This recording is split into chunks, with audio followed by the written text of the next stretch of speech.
Hi, I'm Waambat, and I'm an NFT artist, and I feel like I'm sitting a little too far away from these guys, so I'm going to scoot over one. All right, we're good. Much better. All right. Oh, hi. I'm Richard. I'm one of the co-founders of Manifold. We help artists do a lot of smart contracts, mint NFTs. I've worked on a bunch of projects such as like the Replicator, Pax Lost Poets, Black Crystals, and I'm a big fan of 3D. Hey guys, I'm Tony, aka 3 Panel Crimes. Mostly we do comics and animation NFTs, which is basically exactly what it sounds like. It's a different crime story in only 3 images. So, yeah. Cool. And my name's Eric, or Motivate, founder of NFT.NYC, and your conduit agency, and blah, say blah, whoop de whoop. So, into storytelling. So, as I said, I think that building a story brand is very, very valuable. It's a way to add texture and color and flavor to just about anything. And depending on which direction you want to go, in the Web3 space, you can do it in a multitude of ways. We went through some of the use cases and methods of doing this earlier, but I'd love to know maybe a project that one of you feel tells a good story that is not the Bored Apes. So it might be a little more difficult. Maybe. Okay. But, you know, I think people would like to know, like, what's a good example in the NFT or blockchain space of good storytelling? To any of you. What's the something in the NFT space, a project that's not Bored Apes, that's good at NFT storytelling? Can I go? Yeah. Is that okay?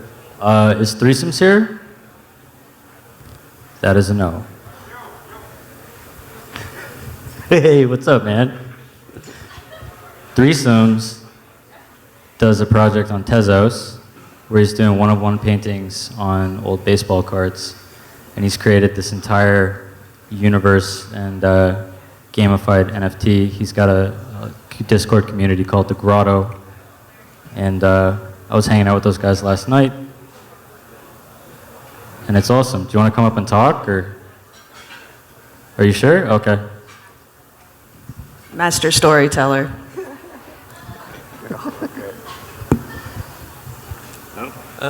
Yeah, I'll plug one of my own projects. I think one of the projects I worked on was the Mad Dog Jones Replicator, right? And you know, the thing is, it's more than an NFT, it's a story itself, right? And the interesting about that project was that the smart contract was like directly aligned with the story of the NFT itself, right? And the interesting thing about that was that this project, this artwork, could only be represented by the smart contract, right? And so it's a really unique case of merging smart contract and artwork to create the story of this machine through time that has this like story of, you know, the replicator, which is supposed to evolve over like generations of the artwork itself. How did you guys come up with that? That was like a really collaborative piece, right? So like, you know, after Mad Dog did his Crash and Burn drop on NFT Gateway, which was like a really big success, Yeah. we were just like, how do we create the most awesome NFT possible, right? You know, something that really, really can inspire people to show, you know, that smart contracts are, you know, more than just minting artwork and video, right? And so we sat down and said, you know, how do we get something into an auction house that's worthy of an auction house, right? And so the thing is, it took like, you know, we thought about the idea for months, right? For about a month, and you know, once we came onto it, we're like, what if you could have like an NFT that like self-replicated itself? And from there, we designed the mechanics about it. You know, Mad Dog kind of like went through and figured out, you know, what the artwork was, right? And then we just executed on it. And you know, it was a big success. It sold at Phillips for $4.2 million. So. I really like that idea because I've always kind of thought of blockchain as being synonymous with like a life form in itself. So the self-replication, it really makes sense. Yeah, you know, it's really cool because, you know, like I said, the artwork is directly linked to the technology, right? And this story could only have been told, you know, using blockchain and NFTs. So. Yeah, I think Oniforce has a good project that has a good trajectory with a lot of storytelling tied to it. I also like Pax project. You know, the Mutniks as well. I mean, there's a handful of them. it's very interesting to see the lore or the background or the back line that pretty much creates a navigation route or roadmap, if you will, right? But the people that actually take it to the finish line, like I know Bored Ape TV series that are coming out, like that are being derived of people that own multiple apes coming together and making a whole thing out of it, and that's the Red Ape family. And that shit's already doing its circulation of Netflix, Hulu, Amazon, and all that. So I'd be curious, what do you think the value add to a project looks like coming from the creator standpoint? So do you think that the people care more about the creator of a project and their backline and their backstory and their origin, or more the projects and the things that are developed and fabricated and pretty much creative and imaginary, so to speak? I don't necessarily think it's like an either or sort of situation. I mean, I think both could work. And the cool thing, like we were talking earlier today about like how there's a lot of people in projects kind of trying to shoehorn these, your words, not mine, but Web 2 ideas into the Web 3 space. And what I like about Manifold is it would only exist as, you know, in this space. But I think the cool thing is you have the community, and sometimes it'll come where it's like, hey, we like this guy's shit, you know. But also there seems to be projects where it's almost like a participation in the actual like mythology of whatever the project is in the history. It's like it's happening right now and people are actually here for it. So it's cool because people get to bring a little bit of themselves by participating in that. Yeah, I think the community is like one of the big parts of these projects, right? Because the community is part of the story itself and can shape, you know, the direction of how things go. You know, initially, it's, you know, it can be up to the artist and creative, but at the end of the day, it all comes down to who the community is and how they participate in these projects. All right, you guys, okay. So I'm Threesomes, and I just got yelled at by 3 collectors in the room that if I didn't come up and talk about this, they were going to stop buying. So if you don't mind, I'll just run through what I do real quick, and that's I take old baseball cards, physical collectible cards from the 60s mainly, some 70s. Yeah, I'm not sure. And I've recreated a parallel universe of, it's baseball, but there are no baseball players in it. So the teams are comprised of, for example, ex-boyfriends, and every player on the team is an ex-boyfriend. And rather than being a pitcher or a catcher, his position is the reason that he's an ex-boyfriend. So he lives in an RV, or is addicted to Property Brothers, or, you know, whatever. Was coked out at your dad's funeral. What's that? They coked out at your dad's funeral. You know, coked out at your dad's funeral is a reason that he's your ex. So the exes would then theoretically play baseball against the Roman Catholic Cardinali. Okay. Another team, the first series that I released, that I minted, were NFT artists. And so everybody from Mad Dog Jones that we talked about, Fuck Render and X-Copy, what have you. Over time, Mad Dog Jones was traded from the NFTs to the cat moms. So he's a cat mom and plays alongside a lot of other women who have cats. And so the idea being that there's a narrative that runs through it of this imaginary baseball world, but throughout all of it, they're sort of dancing off one another, and you don't know who's going to arrive at the next series, where they're going to come in, where they used to be, and you pick up little backstories. So they correspond to the years of the card. So if I paint a 1964 card, that guy eventually could end up somewhere else by 1972. And so you have these layers after layers, and the community sort of gets into it and plays with it. It's also very much a utility play, which sort of leads the narrative through that, but I don't want to get into that. But the idea being, this is shit that's been in my head since I was 9 years old, and I had to put it somewhere, so I put it into these paintings. And they're physical paintings I paint in gouache, and then I take a digital photograph of it, and it becomes an NFT. So. Cool. Yeah, but I was threatened that I would have my main collector not buy anymore if I didn't come up, so thanks for having me. Sorry about that. Multi-layer levels. And so, that said, when we talk storytelling, and enrichment attached to projects, what do you think this is going to do to, say, like traditional books and comic books and magazines and I guess the print world? Do you think that this could potentially revitalize that space because now we can integrate so much more? Or do you think print is still dead? And not to say that you guys think print is dead, I personally don't, but what do you think this can do for revolutionizing that space? I mean, I hope it fucking does. I mean, But NFT Goosebumps Animorphs might do pretty well in this space. I think so. I may have heard that. I mean, I think the nice thing about it really is the people that are that fuck with your shit are coming up with you rather than like, I'm not really a big fan of Kickstarter because it's just like, hey, give me some money. Okay, bye. And then they go and do the thing anyways once they prove that it's profitable. Whereas with this thing, it's like somebody can make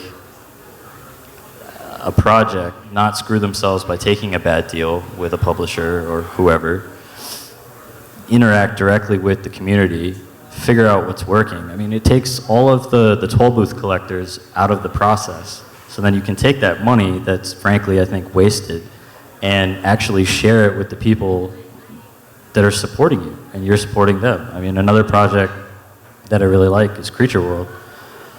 I had no idea about it, I missed the mint, but I heard Danny Cole talk in a Twitter space and I went and bought one like right away just because I was like, oh yeah, this guy, like I get it. I like what he does, I like what he's talking about. I like the way that he did the playground thing where he's getting people to cooperate with each other and not telling them exactly what to do.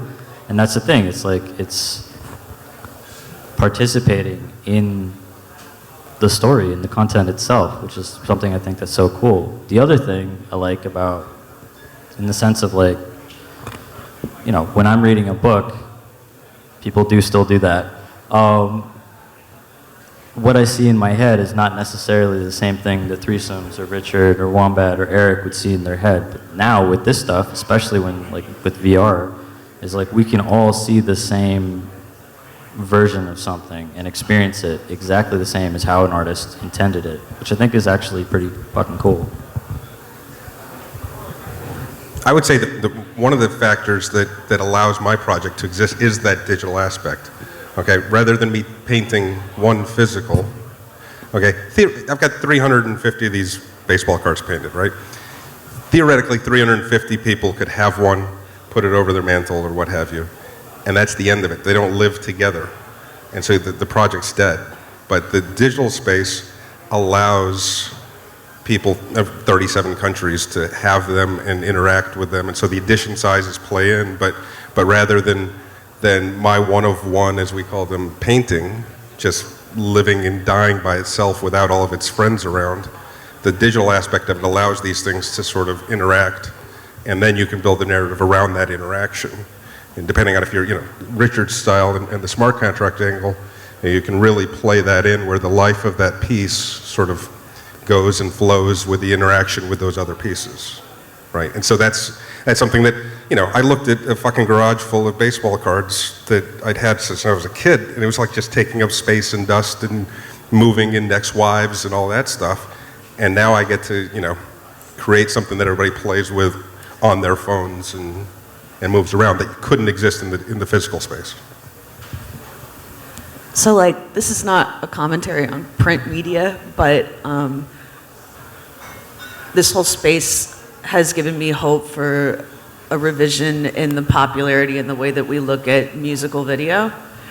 I think that we've all noticed that there's been like a great decline since the MTV era in the appreciation and the distribution of that type of media, which in my opinion is like the most powerful type of media other than immersive media, sound, visuals together.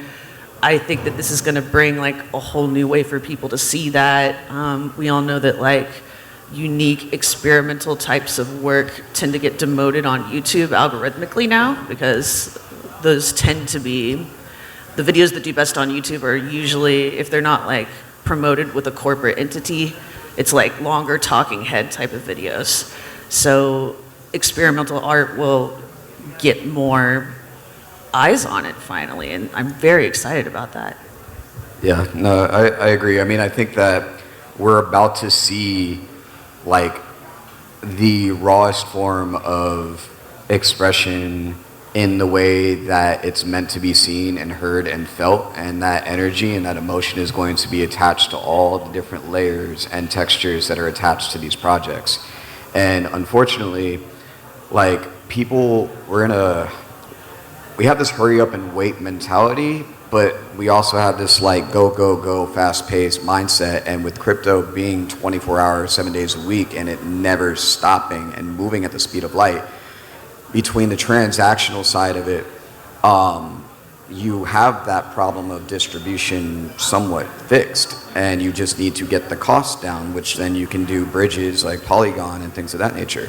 So, you know, even airdrop Tezos projects, and Tezos as forget well. them. Yeah, cost effective, low cost of entry, easy to play with. I mean, I use Dogecoin as an educational tool for people just to get them into crypto, and then I onboard and offboard them on OpenSea, Foundation, Rarible, Super, like across the board, just so they can get fully immersed in it, and then their minds just go, oh shit, I can literally take every single word and every single stem of every song that I've ever made and piece it together and sell them all off, and also get paid in perpetuity residuals for this. That sounds kind of cool, huh? It's, what the fuck? It's gonna bang on the music industry, I'll tell you that much. But when the film and TV world get into it and people start integrating NFTs more frequently into certain scenes, that's gonna be the game changer that is going to pivot that industry that also needs to regain its footing. Because a lot of that industry and that side of entertainment isn't even, it's leaving the States, you know? And there's a world of cinema out there that can now get a second life, which I'm really excited about. I think this is bridging international walls and barriers and levels of obstruction and adversity that didn't need to be there, including censorship. It's out the window. Now, you know, we have this, I'd say, microwave culture. It's push to start, immediate, and people can't get enough of it. So if you're a content cranking machine and you're actually providing people with things that are tangible and valuable, and you have a good story attached to that, there's absolutely no reason for you to be extremely successful in this space. And yeah, I can't wait to see music videos start crossing that line and really like blowing the lid off shit. Yeah, and also like in terms of the international angle, I'm glad you brought that up, because like comics, there's a lot of guys that work, and girls, that work really, really hard doing pages for like $500 or $600 a page, and that might take them 2 or 3 days. And because they're living in a country where the US dollar goes a lot farther, they're not getting paid very well in terms of the work that they're putting out. So one of the favorite things to do, kind of like you did the Dogecoin thing, is like talking to some of these comics artists that I know that are used to getting fucked, and being like, hey, 1 ETH is 1 ETH wherever you are in the world. Only that ETH goes a hell of a lot further in the Philippines than it does in the United States. So it's flipping things in, I like it, but. I mean, that's the beauty of it, right? So you can highlight, spotlight, and platform international artists in marginalized communities or maybe underprivileged areas or underserved areas and give them a fighting chance at winning. And not only that, but if we're a family on this stage and we have this table, which is 100% of one project, and it's split up equally based off of the work that we do around the house, that's utility, right? And it's starting to create history once we're checking in on it, and it can appreciate in value if there's more tokens gifted out, or however you want to set up the system for action, right? Actionable things. So I think on a very micro level, what you're seeing is you're seeing communities growing overnight that need to have some form of integrity to keep them held together. They need to have that story to continue building, and you're shaping that story every time you're adding a new release or airdrop or whatever. And I think Pablo Stanley and Robotos is a perfect example. If you watch how he's moving in the space as somebody that's got his family involved, he's putting on Mexican artists, Mexican American artists. He's like, he's also open sourcing the project. He gives you access to his web design and mint, like everything. Thousands upon thousands of dollars worth of free dev and engineering and coding and copy and design. And as a graphic designer and agency owner and marketer, my mind's like, yo, you're giving it away? Don't give it away, man. Don't give it away. But I think that's the beauty of it as well. It's like you can share the knowledge and you can help people win anywhere in the world now, and you can see that result immediately, transparently on the blockchain. And that's where I think that once like a Spielberg or Tarantino or someone like that kind of digs deep into it and tries to really unravel and figure it out and wrap their mind around it, as well as some of our top writers as well, we're going to see like some really, really, really heavyweight stuff. And again, I'm excited for it. So I'd be curious, so you said, you used MTV as an example a minute ago. I used to work for MTV down the street at 1515 Broadway. That was like my first internship / situation out here when I moved here. What do you think a space of NFTs with music videos looks like? Because there's so much storytelling, there's so many people part of those teams, they do generate revenue. And if you get away from the YouTube ad sales and you get away from pay to play promo and you get away from that kind of stuff, what does a NFT music video look like to you? Well, what you get is something that doesn't have to be safe. That's the biggest thing that comes to mind immediately, because you don't have to be as egalitarian, you don't have to spread, to the most common denominator that makes it digestible to most people. So what you get is edgier art, like more interesting messaging, much more experimentation, and that leads to evolution in a craft. I think it's really interesting because, like, when you think about music and NFTs, they don't really go together that well at the point, because it's like, what does it mean to own a song, right? Whereas, when you're owning artwork, it's like, it's a tangible thing, even though it's like a digital thing, right? So I think that, we're just going to start seeing more music artists jump into the space and attach, music videos and artwork and images to the artwork to sell for distribution, right? I think that's kind of like the direction that things are going. And I really like what, like Blau is doing with his Royale and trying to like distribute royalties and attach like, images and artwork and music, and have that be participatory for users who own those NFTs. One aspect that I think plays in is the fact of the ownership of that video, right? So if you have the YouTube interaction, it's transactional, it was there, you watched it, and then you moved on. But when you own it, the key becomes what that ownership delivers as far as owning that video, and that, for me, is a utility, okay? So does that lead you to the next chapter of that video, of the narrative of that goes along with the song that plays out, but that ownership brings you into the next one, gives you access to something that you didn't have before, in ways that simply having watched the video on YouTube and then gone on with yourself. And so to me, it's like, in marketing terms, it's a stickiness that you're getting by imbibing that ownership, even if you're giving it to them, okay, not that they paid for it, but by distributing it that way, and then saying, you're the person who has this, and this is where it goes next, okay? So it could be access to a pre-sale for a concert, it could be access to the next drop, the next single, okay? It could involve the narrative of, artists are constantly reworking their stuff. You can come in and add more to that story in the video. So, but to me, it becomes a utility play when you're owning something that's also available for free, right? So there's the YouTube version, you can go watch it, but when you own it now, you're granted something additional. Yeah, I mean, I think it's going to replace ad buys and sponsorships, and it's also going to revolutionize fundraising. We don't need Indiegogo or GoFundMe or any of those sites anymore, unfortunately. Nope. They're going to get phased out. So think about buying into my music video, buying into my movie and being like, oh shit, that's my couch. I own that. Check this out. And you get paid every time that couch is on the screen. And then you get paid, like I said it before, marketing's king, but distribution's King Kong. Wait until we have the distribution methods in place to fucking really crank this. That's what's going to really create paydays and a crazy opportunity for everybody that's a part of these. And then that's the beauty of it as well. If you're just a stagehand or a grip doing lighting on a set, or you're an intern to an assistant of an assistant director of the whoever, you're an extra, whatever.